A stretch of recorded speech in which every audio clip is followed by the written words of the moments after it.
जय श्री कृष्ण।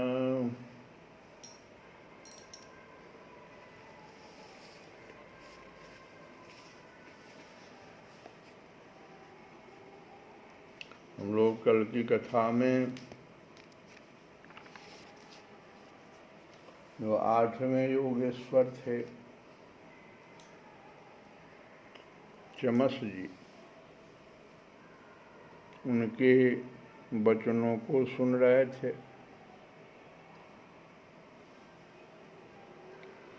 और उन्होंने कहा कि भगवान का आश्रय ले लेने पर माया विघ्न नहीं डालती है।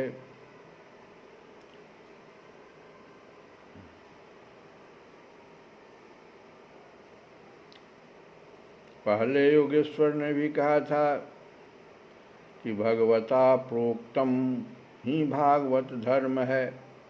जो भागवत धर्म को अपना लेते हैं उन्हें माया विघ्न नहीं डालती।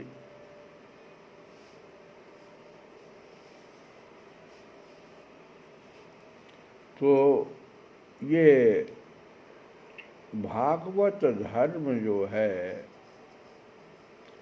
सरल भाषा परिभाषा उसकी क्या है? कायेन वाचा मनसेन्द्रियैर्वा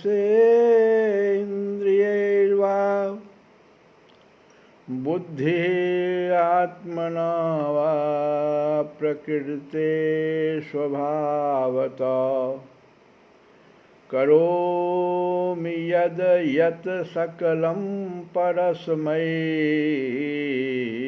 नारायणयति समर्पयामि।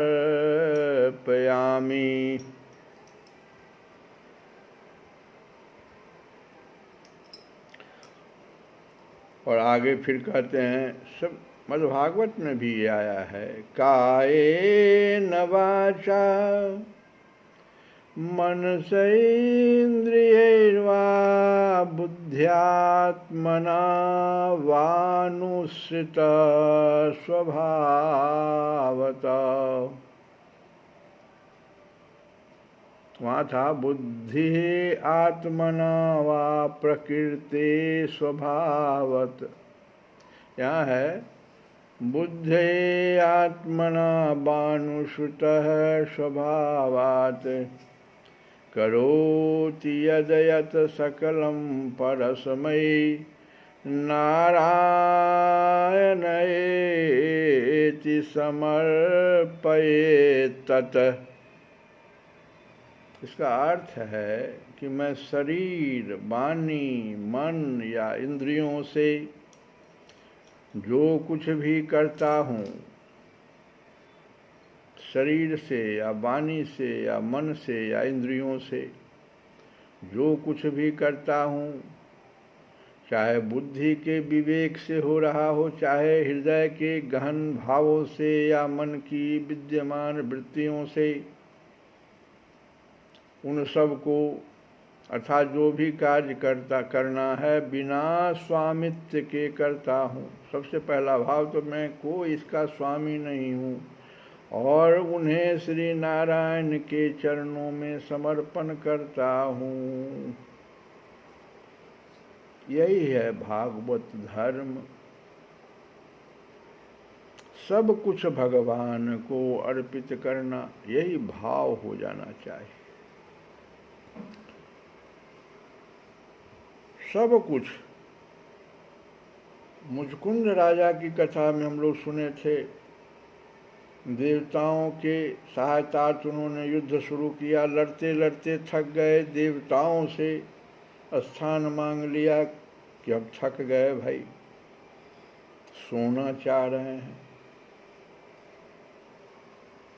और वरदान भी मिल गया कि कोई आपको जगाने जाएगा तो आपकी दृष्टि पड़ते ही भस्म हो जाएगा। तो युद्ध भी अगर आप सब कुछ भगवान को जैसे अर्पित करते हैं, युद्ध भी अगर भगवान को अर्पित करके लड़ रहे हैं, आपकी रक्षा भगवान कर रहे हैं।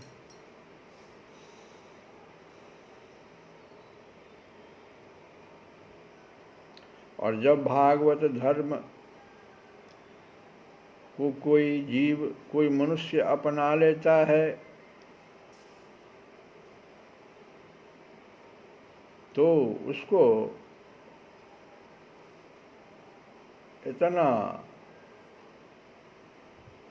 जरूर दृढ़ विश्वास होना चाहिए कि भगवान की प्राप्ति उसे होगी। और 4 प्रकार से प्राप्ति का बताया गया है।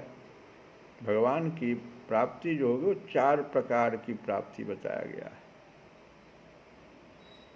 एक होगा स्वप्न प्राप्ति, स्वप्न में भगवान की प्राप्ति। ये कैसे होगा?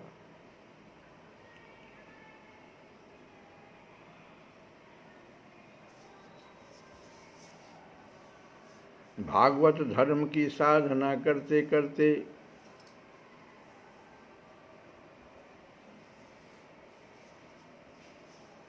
मन जो है, जैसे भगवान सृष्टि का सृजन करते हैं वैसे मन भी सब तरह का सृजन करने लगता है।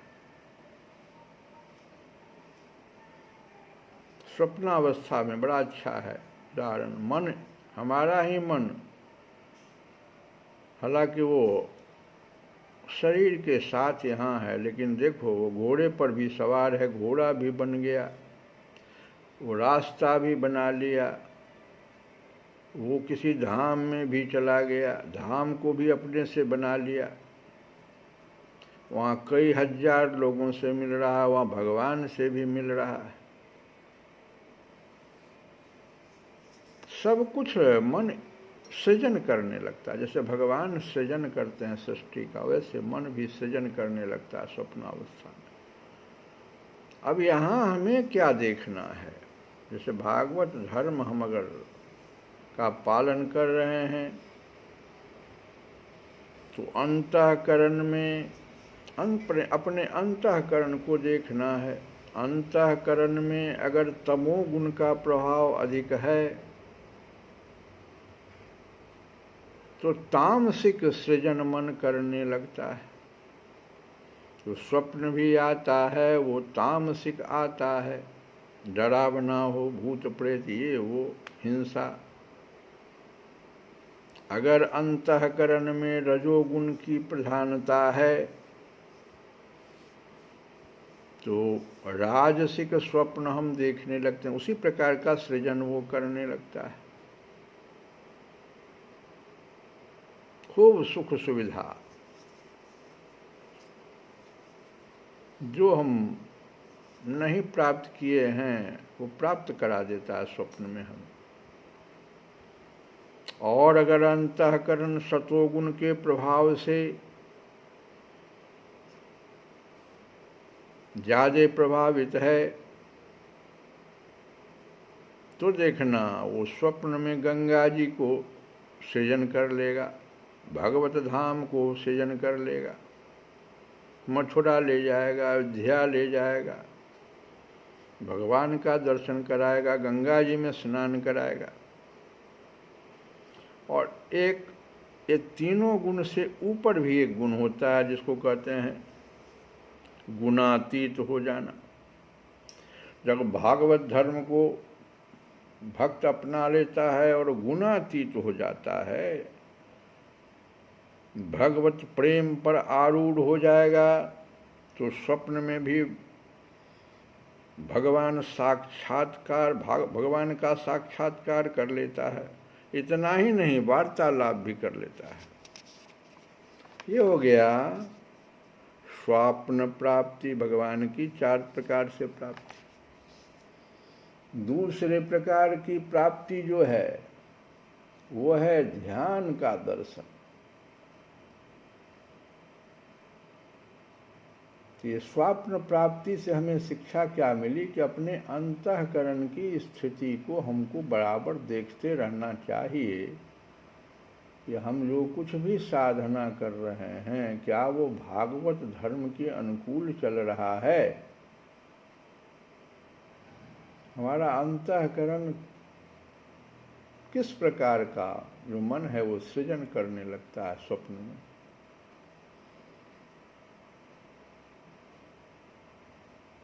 दूसरे प्रकार का जो भगवान का दर्शन है सो ध्यान का दर्शन कहते हैं। ये स्वप्नावस्था के दर्शन से ज़्यादा श्रेष्ठ है। जब सत्व गुण संपन्न चित्त हो जाता है, ये कैसे होता है? गुरु से प्राप्त मंत्र जो हमको है और उनके द्वारा बताए गए विधि का जो हम पालन करते रहते हैं, तो ध्यान की अवस्था में हमें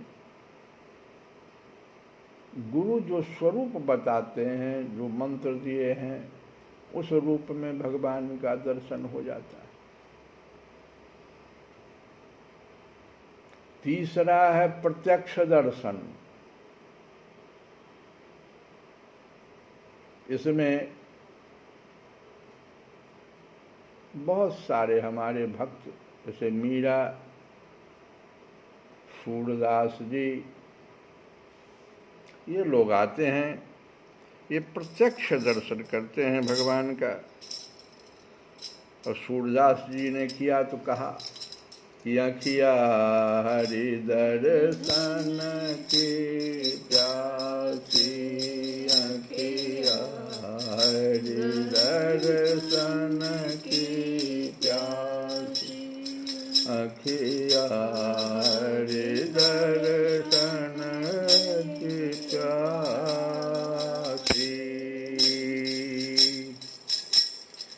इसमें होता क्या है? भगवान के दर्शन की प्यास लग जाती है। प्रत्यक्ष दर्शन एक बार देख लिया आप तो प्यास लग गया।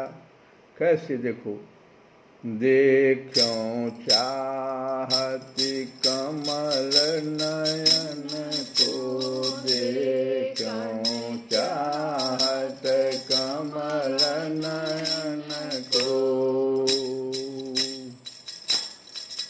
हो निस दिन रहत उदासी, अखिया हरि दर्शन को प्यासी।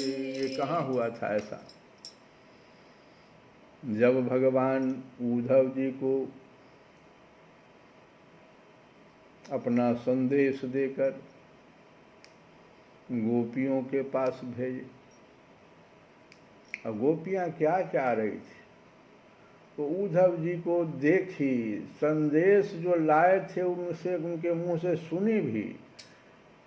वो कह रहे हैं कि हम संदेश लेके आए, कृष्ण का संदेश, देखो तुम्हारे प्रियतम का संदेश लेके आए। लेकिन भगवान को जो जैसे नहीं देखी,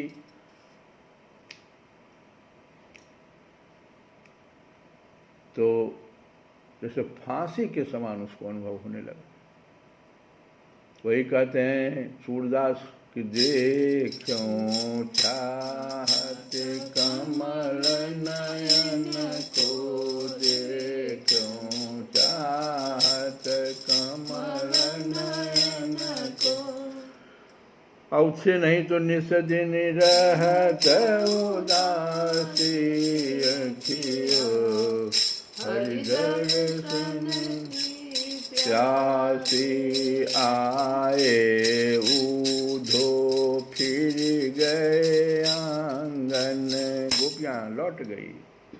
आए ऊधो फिर गए आंगन, डारी गए घर फांसी, अखिया हरि दर्शन की प्यासी।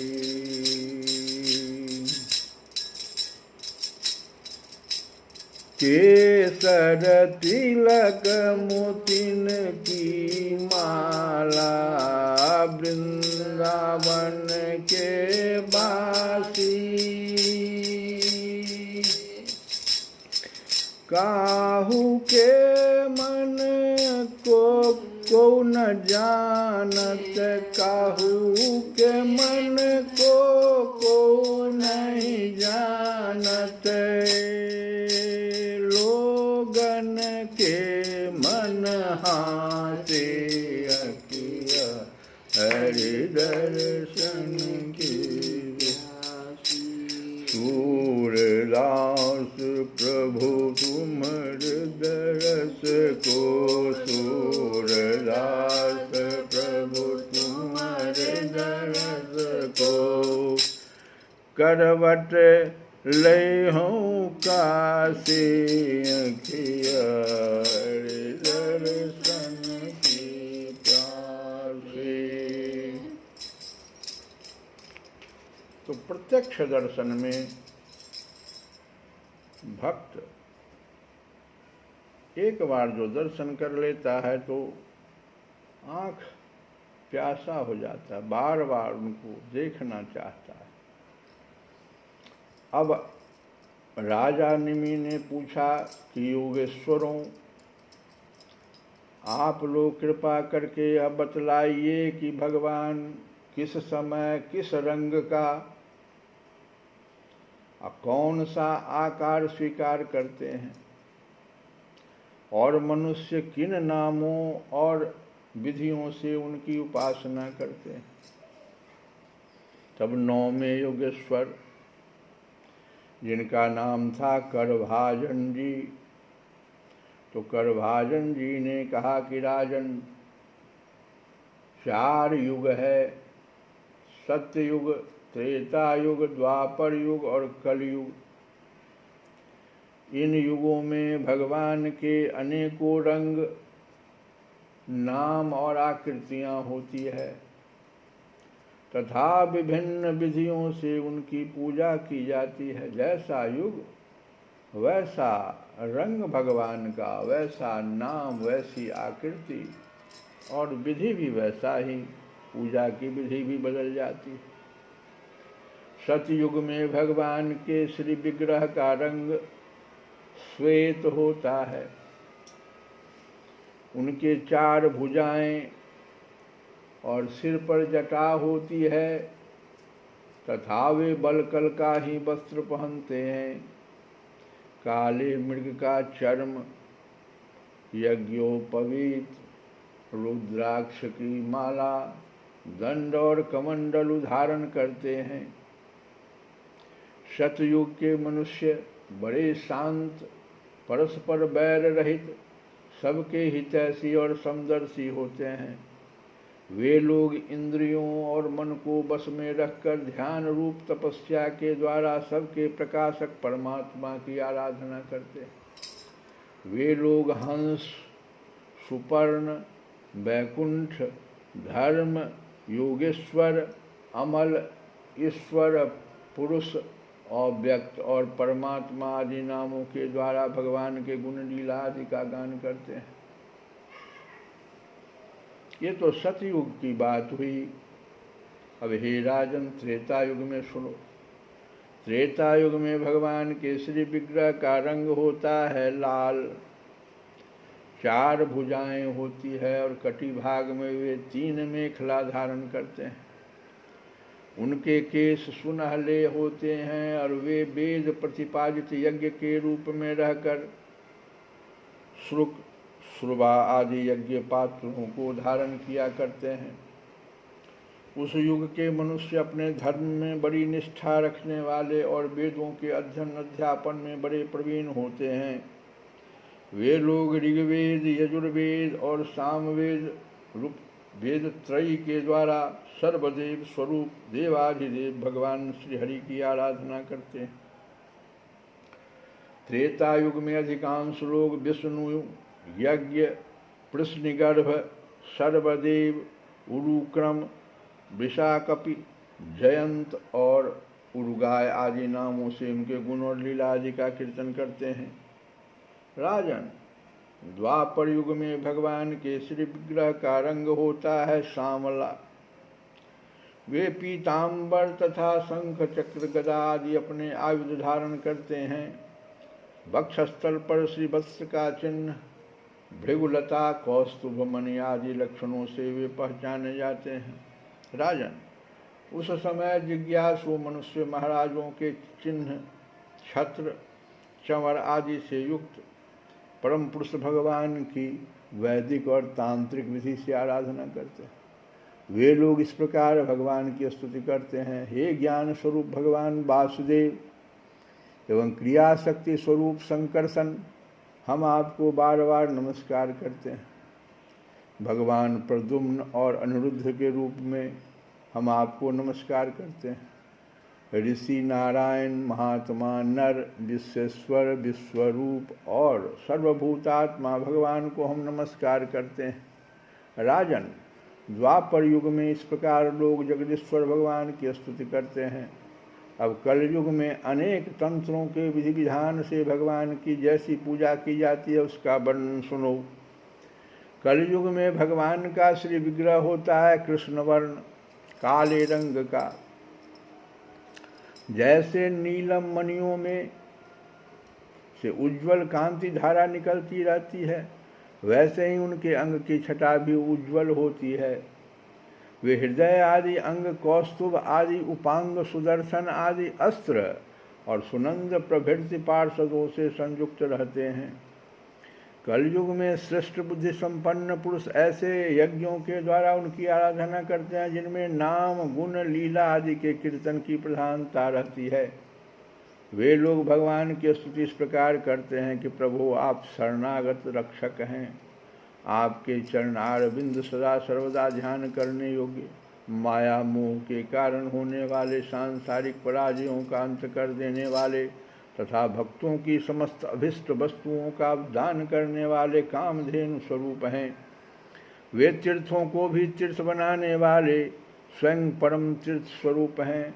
शिव, ब्रह्मा आदि बड़े बड़े देवता उन्हें नमस्कार करते हैं और चाहे जो कोई उनकी शरण में आ जाए उसे स्वीकार कर लेते हैं। सेवकों की समस्त आरती और विपत्ति के नाशक तथा संसार सागर से पार जाने के लिए जहाज हैं। महापुरुष, मैं आपके उन्हीं चरणार बिंदों की वंदना करता हूँ। भगवान, आपके चरण कमलों की महिमा कौन कहे। रामावतार में अपने पिता दशरथ जी के वचनों से देवताओं के लिए भी वांछनीय और दुस्त्यज्य राज्य लक्ष्मी को छोड़कर आपने आपके चरण कमल बन बन घूमते फिरे। सचमुच आप धर्मनिष्ठता की सीमा हैं और महापुरुष अपनी प्रियसी सीता जी के चाहने पर जानबूझकर आपके चरण कमल माया मृग के पीछे दौड़ते रहे।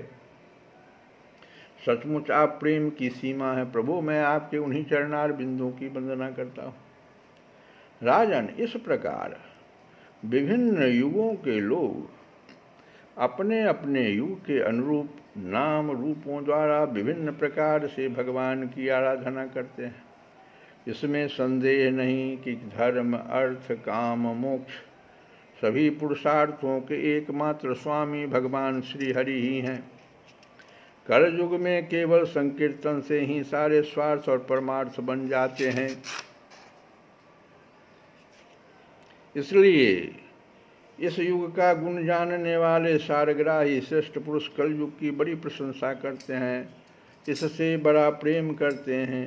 देहाभिमानी जीव संसार चक्र में अनादिकाल से भटक रहे हैं। उनके लिए भगवान की लीला, गुण और नाम के कीर्तन से बढ़कर कोई परम लाभ नहीं है, क्योंकि इससे संसार में भटकना मिट जाता है और परम शांति का अनुभव होता है। राजन, सतयुग, त्रेता और द्वापर की प्रजा चाहती है कि हमारा जन्म कलयुग में हो, क्योंकि कलयुग में कहीं कहीं भगवान नारायण के शरणागत, उन्हीं के आश्रय में रहने वाले बहुत से भक्त उत्पन्न होंगे। महाराज विदेह, कलयुग में द्रविड़ देश में अधिक भक्त पाए जाते हैं, जहाँ ताम्रपर्णी, कृतमाला, पयस्वनी, परम पवित्र कावेरी महानदी और प्रतीची नाम की नदियाँ बहती हैं। राजन, जो मनुष्य इन नदियों का जल पीते हैं प्रायः उनका अंतःकरण शुद्ध हो जाता है और वे भगवान वासुदेव के भक्त हो जाते हैं। राजन, जो मनुष्य यह करना बाकी है वह करना आवश्यक है इत्यादि कर्म वासनाओं का अथवा भेद बुद्धि का परित्याग करके सर्वात्म भाव से शरणागत वत्सल प्रेम के वरदानी भगवान मुकुंद की शरण में आ गया है, वह देवताओं, ऋषियों, पितरों, प्राणियों, कुटुंबियों और अतिथियों के ऋण से उऋण हो जाता है। वह किसी के अधीन, किसी का सेवक, किसी के बंधन में नहीं रहता। जो प्रेमी भक्त अपने प्रियतम भगवान के चरण कमलों का अनन्य भाव से दूसरी भावनाओं, आस्थाओं, वृत्तियों और प्रवृत्तियों को छोड़कर भजन करता है, उससे पहली बात तो यह है कि पाप कर्म होते ही नहीं। परंतु यदि कभी किसी प्रकार हो भी जाए तो परम पुरुष भगवान श्री हरि उसके हृदय में बैठकर वह सब धो बहा देते हैं, उनके हृदय को शुद्ध कर देते हैं। इस प्रकार से जो राजा निमि का जो प्रश्न था उसका 9वें योगेश्वर ने उत्तर दिया, प्रभु तुम साचे मन की मीता, प्रभु तुम साचे मन की मीता। कब सवरी काशी कर आई, कब सवरी काशी कर आई, कब पढ़ आई गीता। झूठे बेर विसंबर चाखे, किन्हीं प्रेम पुनीता। प्रभु तुम साचे मन के मीता। हो यज्ञ दान गणिका, कब किन्हीं कब तीरथ जल पीता।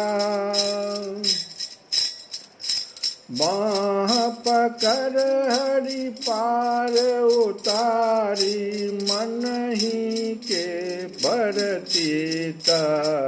तुम साचे मन के मीता, तुम साचे मन के मीता। कब करमा बाई भोर सुमरिया, जप तप संजम कीता। नंदलाल गोपाल प्रभु को खिचड़ी भोग धरीता। प्रभु तुम साचे मन के मीता, प्रभु तुम साचे मन की मीता। साच समान और जग नाही, जुग जुग संत भनीता। कहत कबीर साच घट जाके, सकल जगत तिन जीता। प्रभु तुम साचे मन के मीता। श्री राम जय राम जय जय राम, श्री राम जय राम जय जय राम, श्री राम जय राम जय जय राम, श्री राम जय राम जय जय राम। श्री कृष्ण गोविंद हरे मुरारे, हे नाथ नारायण